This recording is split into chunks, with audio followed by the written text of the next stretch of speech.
Today, we're looking at Agora Inc., ticker API, a real-time engagement provider that's making this really profound shift into becoming key infrastructure for conversational AI. What makes this stock so fascinating and honestly so confusing for a lot of people is this valuation paradox it's stuck in. I mean, API just delivered its fourth consecutive quarter of GAAP profitability, and it's sitting on this huge liquid cash hoard of $374.3 million. And yet, its market cap is only around $317 million. Exactly. And that is the setup. It leads us straight to the central question that really defines this whole investment. Is Agora's negative enterprise value a compelling signal of, extreme market inefficiency, a true deep value anomaly where you can buy a profitable business for less than its cash? Or is this negative valuation actually a rational market mechanism reflecting a severe discount to mitigate some very real geopolitical and operational risks? I'm arguing it's the former.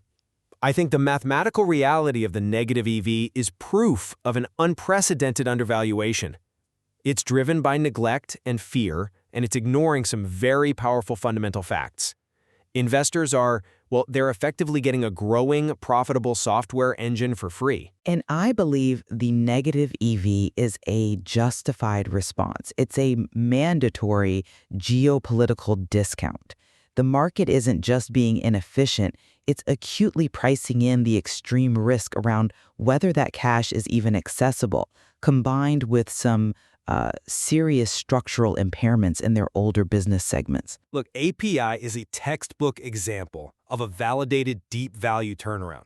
The whole thesis just rests on the simple fact that you are buying a fundamentally sound business for an intrinsic valuation floor. Just look at the operational discipline. Q3 2025 confirmed their fourth straight quarter of GAAP profitability. Now, this wasn't luck. It came from a radical 44.6% year-over-year cut in operating expenses. That is efficiency maximized, and it shows incredible operating leverage. And crucially, they managed this huge cost reduction while still growing total revenue by a very healthy 12%. Furthermore, management has given us concrete proof that returning capital to shareholders is both a priority and, possible. They used cash to repurchase about 5.2 million shares in Q3.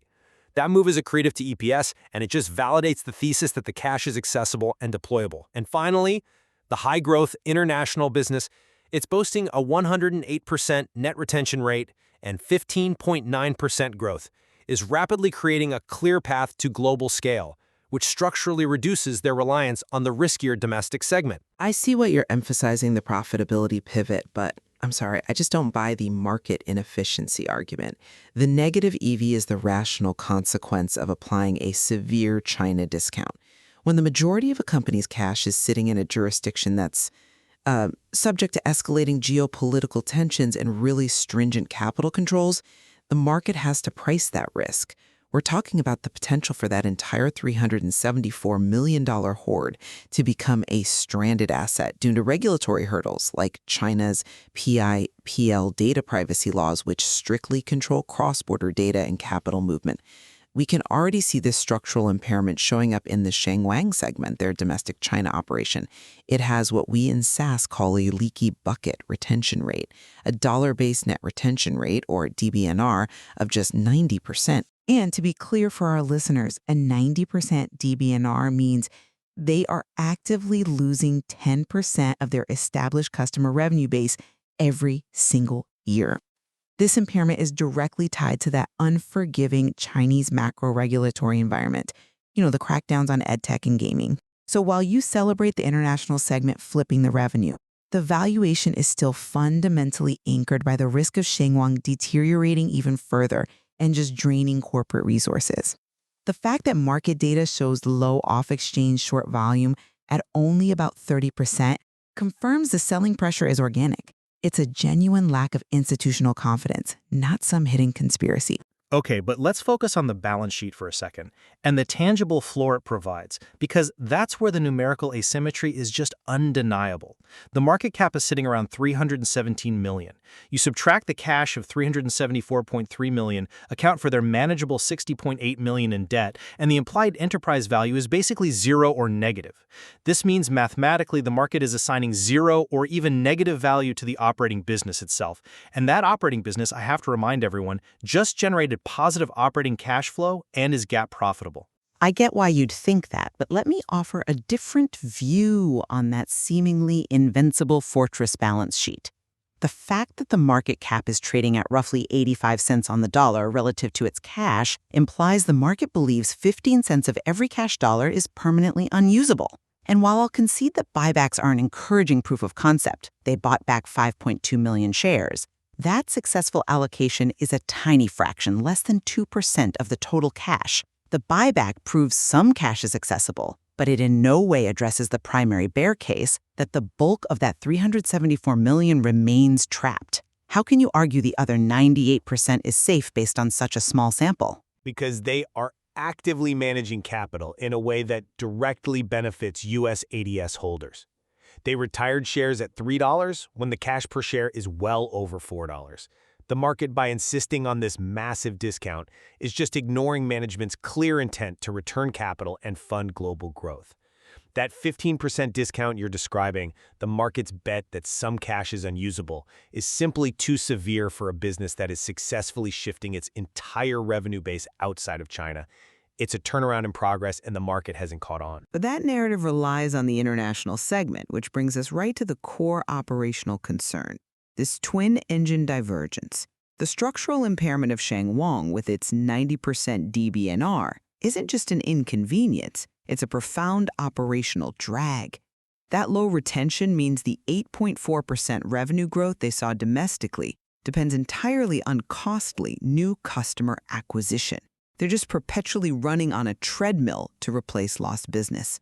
That kind of high churn growth model consumes resources and fundamentally limits the company's overall multiple, no matter how fast the international business grows. And we have to address those cost savings. While you celebrate the 44.6% OPEX cut, I worry about its sustainability. I mean, such deep cuts risk hollowing out the R&D and sales capabilities you need to execute the complex AI pivot we're about to discuss.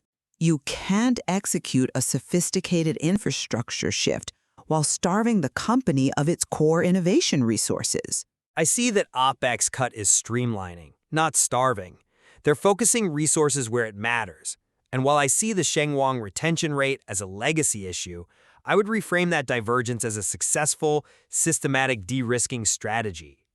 I mean, look at the pivotal milestone from Q3. The international business, with its robust 108% DBNR and 15.9% growth, has now officially surpassed Shangwang in quarterly revenue, 18.2 million versus 17.2 million. This flipping is critical. It structurally reduces the company's reliance on the Chinese market. As the international business, which is a high-quality SaaS entity, takes the lead, the weighted average multiple for API should expand dramatically, forcing investors to re-rate it as a global AI infrastructure company, not just a Chinese proxy. That optimism relies almost entirely on the success of the AI pivot, that so-called AI call option, which is a huge assumption to just fold into the current valuation. It's an assumption backed by very strong technology. The launch of their conversational AI engine 2.0 is designed to solve the single biggest bottleneck in the Gen AI ecosystem, latency. Current voice agents deliver a terrible user experience. Only 21% of users are very satisfied because that typical 2 to 3 second delay in standard internet routing just destroys natural conversation. Agora is unique because it leverages its proprietary software-defined real-time network, the SDRTN, which uses a low-latency UDP protocol for global routing, bypassing the slower public internet. They're positioning themselves to be the indispensable plumbing required to make generative AI conversations seamless, and they're integrating with major players like OpenAI. This is a strategic shift away from low-margin commodity minutes of use toward high-value intelligence processing. The upside here, which is currently priced at 0, is substantial. That is a compelling story, but we have to introduce the huge risk of AI commoditization and vertical integration. Agora is essentially selling sophisticated middleware. Their moat, while technically sound today, could easily be replicated by competitors with vastly superior scale. I mean, hyperscalers like Google or established platforms like Twilio, a company with massive institutional backing, just look at its dark pool usage of over 72%. They have the resources to vertically integrate similar real-time transport layers. Latency is, at the end of the day, a solvable engineering problem for giants with billions in capital.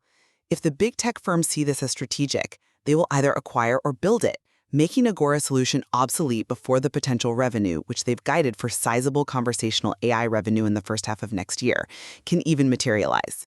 This makes the AI pivot extremely high risk, regardless of the tech's quality today. I think the microstructure data actually strengthens my thesis of institutional neglect creating this opportunity. Let's just look at the trading dynamics.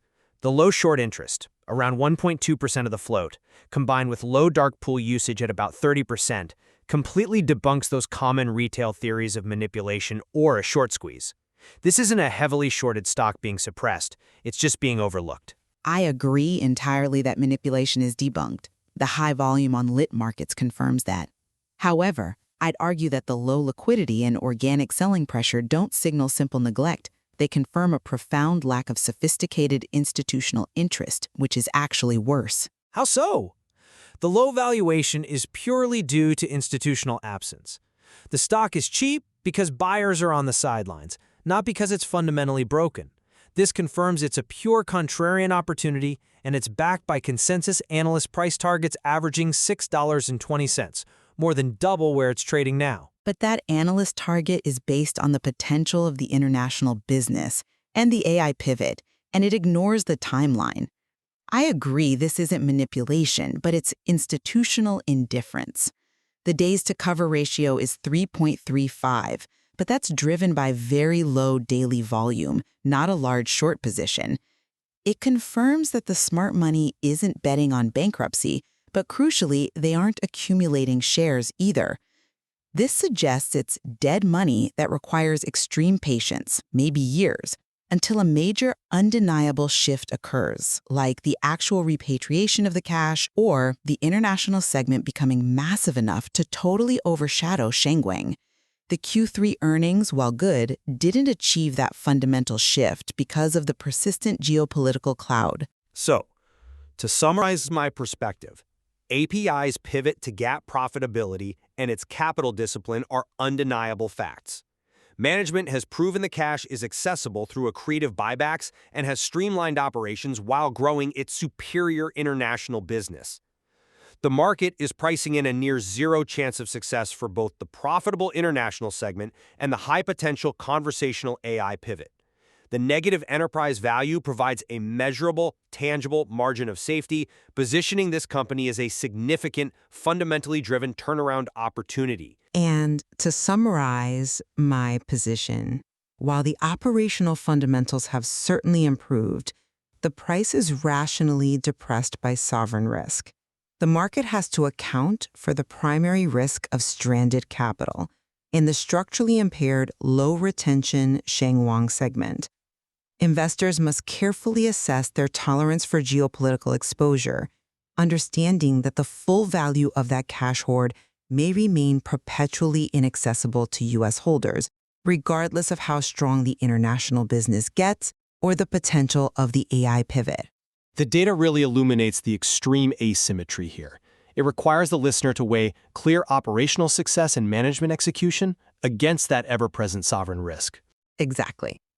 It forces you to calculate your trust in geopolitics versus the tangible value of assets on a balance sheet. We've analyzed the deep value thesis of API, focusing on its negative enterprise value, geopolitical risks, and the potential of its new AI infrastructure.